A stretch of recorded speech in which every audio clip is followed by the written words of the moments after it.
Close your eyes for a moment and let your imagination take you back in time. Can you feel it? It's the whisper of courage flowing through your veins. The same steely determination that once flowed through the veins of your ancestors when they faced impossible obstacles. Today's story will awaken these dormant memories, reminding you that heroism is not born of circumstance, but passed down through the DNA that makes you who you are. At the end of the story, an intriguing question about your family's legacy awaits you. It was 1878, and the dusty streets of Dusty Creek, Colorado, were scorched by a merciless sun that seemed to suck the life out of everything it touched. The tumbleweed danced its eternal waltz between the dilapidated storefronts, and the distant mountains stood like silent sentinels over a town that had seen too much blood and too little justice. Margaret Maggie O'Sullivan was barely 5 feet tall, but her presence filled the entire main street when she emerged from Murphy's General Store, clutching a Winchester rifle in her weathered hands as naturally as a mother holds a child. At 63, her silver hair was pulled back into a strict bun that accentuated the sharp features of her weathered face, a face that had witnessed the birth of the Wild West and refused to surrender to its cruelty. The townspeople called her the Iron Rose of Dusty Creek, a nickname that reflected both her beauty and her thorns. They didn't know that Maggie carried a secret in her heart that would one day determine the fate of her grandson, Thomas O'Sullivan, who would grow up to become the most respected sheriff the territory had ever known. But this story begins 30 years before Thomas donned his badge, in an era when the only law west of the Mississippi was the barrel of a gun and the courage of those willing to use it. A criminal gang terrorized 3 states before setting its sights on Dusty Creek. At the head of the gang was Black Jack Morrison, a man whose cruelty was matched only by his cunning.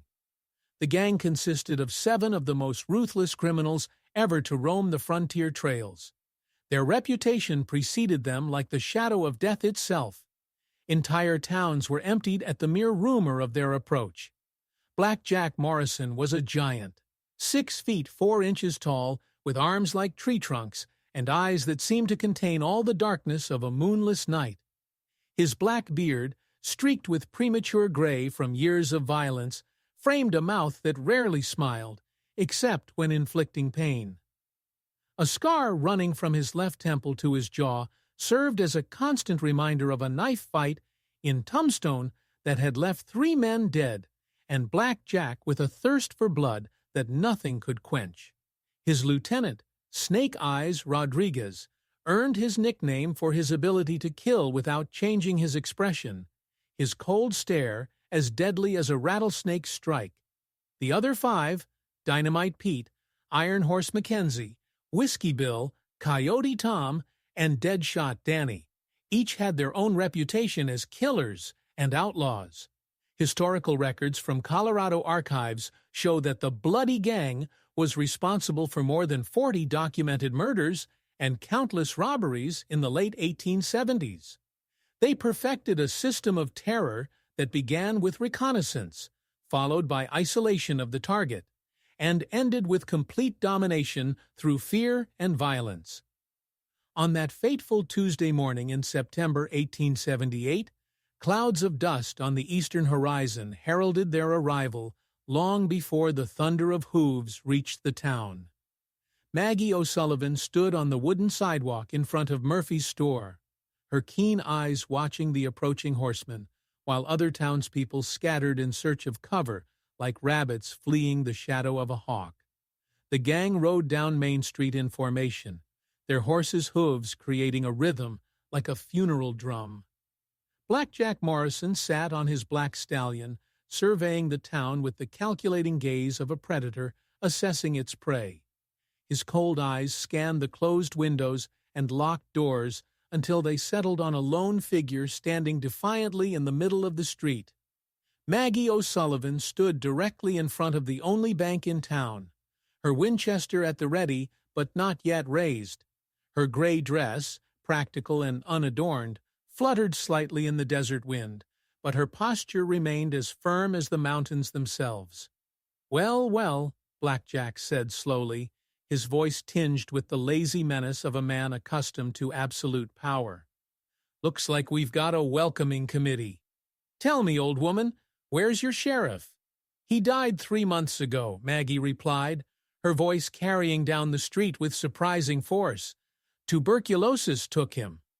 The gang members exchanged glances and grunted, the sound like gravel scraping against glass. Snake eyes. Rodriguez spat into the dust and wiped his mouth with the back of his hand, leaving a brown stain on his already dirty sleeve. "So, there's no law in this town," said Blackjack, stating rather than asking. "That's very convenient for us. We'll take whatever we want, starting with the bank behind you." "Over my dead body," Maggie replied simply, finally raising her rifle and placing it against her chest. The silence was broken only by the creaking of saddle leather as the gang members shifted nervously. In all the years they had terrorized the frontier, they had never encountered such calm resistance from someone so obviously vulnerable. Blackjack's scarred face twisted into a semblance of a smile. "Ma'am, I've killed twice as many people as you have for less. You'd better step aside and let us get on with our business." "And I buried 2 husbands, raised 5 children, survived Indian raids and harsh winters, and endured more hardship than your black heart can imagine," Maggie replied, her voice unflinching. "You want to rob our bank? You'll have to get past me first." What happened next became a legend, passed down from generation to generation by storytellers who embellished the tale with each retelling. But the essence remained the same. One elderly woman stood up to 7 hardened killers and didn't bat an eyelid. Blackjack Morrison slowly and deliberately dismounted, placing his hand on the handle of his .45 caliber Colt. Behind him, his men began to spread out, surrounding Maggie in a semicircle to have several angles of attack. They had perfected this tactical maneuver in countless battles, and it was designed to overwhelm the enemy with superior numbers and advantageous positioning. "Last chance, old woman," Blackjack growled, taking 3 measured steps toward Maggie. "I don't particularly like killing grandmothers, but if you make me, I will." Maggie responded not with words, but with actions. With movements that belied her age, she raised the rifle to her shoulder, pointing the barrel straight at Blackjack's chest. Her stance was perfect, feet shoulder-width apart, her left elbow supporting the weight of the rifle, her right eye level with the sight. It was the stance of someone who had learned to shoot, not for fun, but for survival. "As I see it," Maggie said, her voice firm despite the weight of the rifle, "you guys have 3 options. You can turn around and leave the way you came. You can try to take what doesn't belong to you and learn what real justice is on the frontier.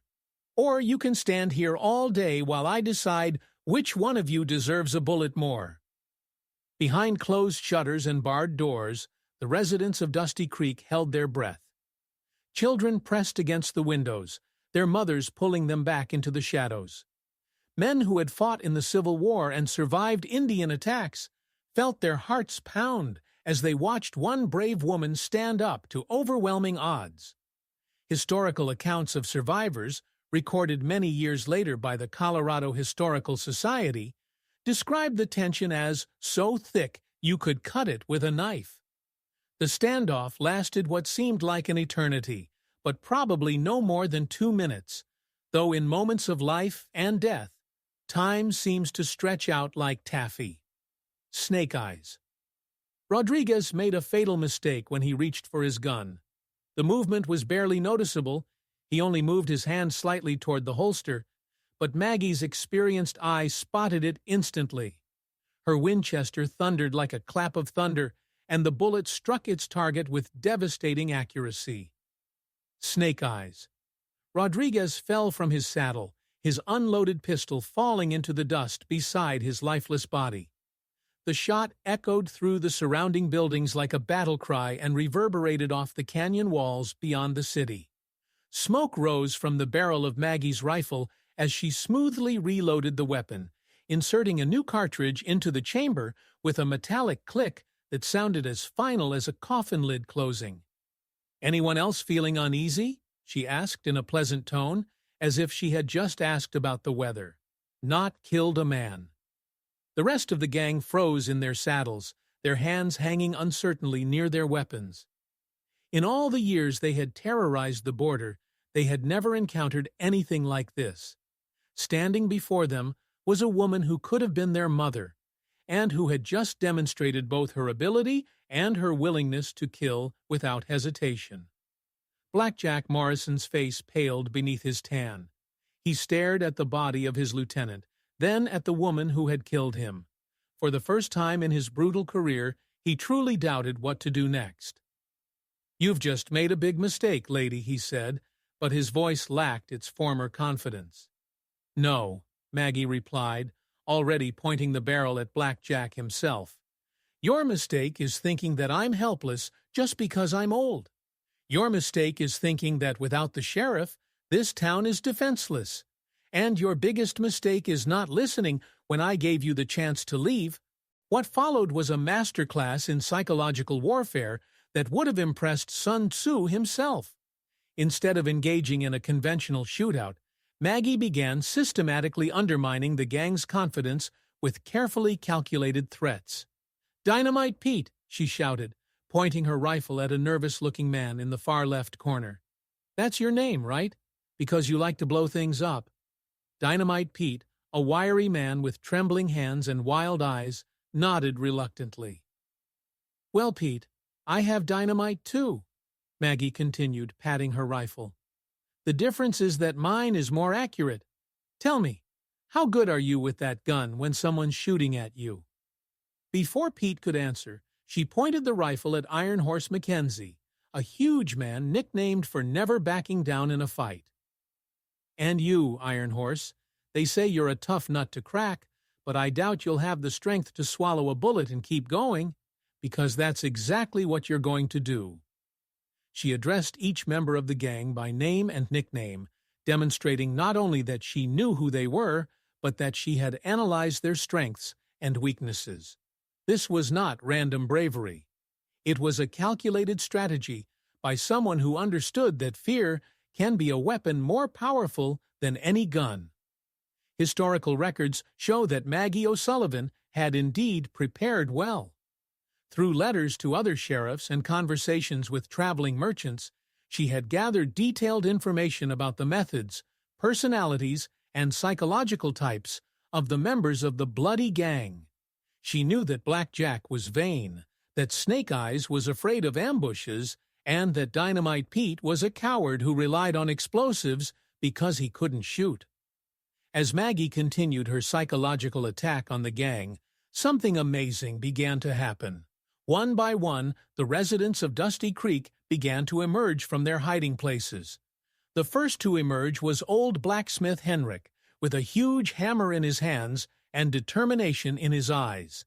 Then Maria Gonzalez, the saloon owner, appeared with a double-barreled shotgun in her hands and the confidence of someone who knew how to use it. Soon, the main street was filled with residents who had found courage, inspired by the example of one brave woman. The message was clear. Dusty Creek was not a town of victims. They had simply been waiting for someone to show them how to fight back. "Looks like there are a few less of you boys now," Maggie remarked casually, keeping her eyes on Blackjack Morrison. "There are 7 of you and 37 of us. I'd say the odds have shifted considerably in our favor." Blackjack quickly shifted his gaze from one face to another, rapidly thinking things through.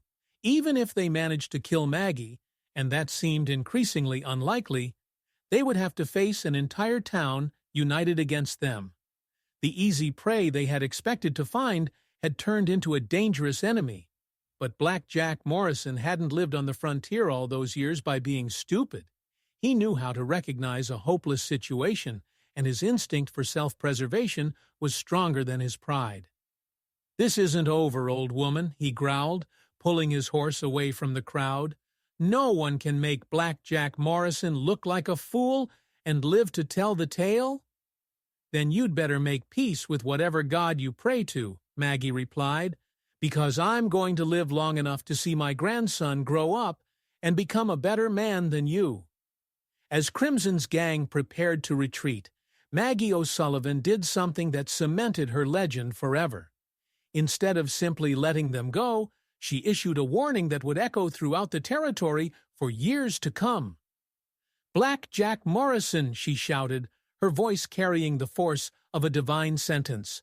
"I want you to ride to every town from here to the Mexican border. I want you to tell them about the day an old woman with a gun drove you out of Dusty Creek. And I want you to remember, if you ever come back here, if any of you ever set foot in this town again, I won't give you a second chance to leave." She paused, giving them time to digest her words before delivering the final blow to their reputation. "Tell them that Margaret O'Sullivan, Dusty Creek's grandmother, is watching over this town. Tell them we don't need a sheriff because we have something better.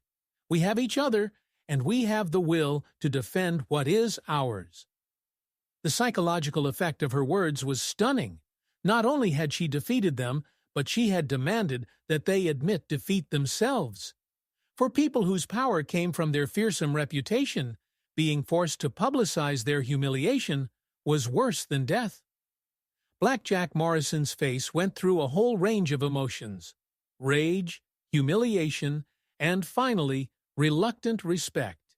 He had never met anyone, man or woman, who possessed such steely confidence. "You're a tough woman, Margaret O'Sullivan," he said finally. "I'm a woman from the frontier," she replied. "We're all tough. We have to be." The Crimson Gang left Dusty Creek in defeat, leaving behind the body of Snake Ice Rodriguez and their reputation as invincible killers. When the dust settled after their departure, the townspeople gathered around Maggie O'Sullivan, their faces reflecting surprise, gratitude, and a newfound pride. Blacksmith Henrik spoke first. "Mrs. O'Sullivan, I don't know how to thank you. You saved the whole town." "No, Henrik," Maggie replied, finally lowering her rifle. "We all saved this town. I just reminded us that we have the strength to do it." In the days that followed, news of the clash spread throughout the territory like wildfire.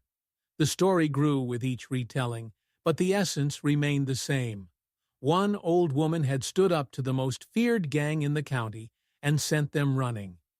More importantly, this victory had a transformative effect on Dusty Creek itself. The townspeople organized a real militia, established regular patrols, and signed a mutual defense agreement, making their community one of the safest in the area. They sent a request to the governor for a new sheriff, but in the meantime, they proved that they could protect themselves. Historical records from that period show that after the defeat at Dusty Creek, the Crimson Gang's power began to crumble. Other towns, inspired by Maggie's example, began to organize their own defenses. Within 2 years, all 7 remaining members of the gang were either killed in shootouts or captured and hanged for their crimes. Years passed, and the legend of Margaret O'Sullivan continued to grow. She lived to see her grandson Thomas grow from a boy into a man, and she made sure he learned the lessons she had learned from her battle with the criminal gang. "Tommy," she would tell him, as they sat on the porch watching the sunset paint the mountains red, "courage isn't about not being afraid. Courage is doing what's right, even when you're afraid. And sometimes standing up to bullies is the only way to make them understand that their power only exists as long as good people allow them to use it." Thomas absorbed these lessons like desert sand absorbs rain. He learned to shoot with the same accuracy as his grandmother, but more importantly, he learned to think strategically, understand people's motives, and demonstrate strength through confidence rather than aggression. When Thomas O'Sullivan finally pinned a sheriff's badge to his chest, 23 years later, in 1901, he brought with him not only his grandmother's tactical wisdom, but also her understanding that true justice is achieved through respect and trust in the community. Under his leadership, Dusty Creek became known throughout Colorado as a model of frontier justice, tough but fair, strong but compassionate. The iron rose that Margaret O'Sullivan planted in the dusty soil of a frontier town grew into a legacy that will influence law enforcement for generations to come. As our story comes to a close, one truth is clearer than the air in the Colorado mountains. The courage that flowed through Margaret O'Sullivan's veins did not begin or end with her. It was part of a continuous stream of bravery that connected her to ancestors who crossed oceans, survived famine, and built new lives from nothing, the same stream that flows in you today. Now, dear readers, ask yourselves, do you often think about your ancestors who built the great country of America? Share your thoughts in the comments. I read every comment. Best wishes, and see you soon.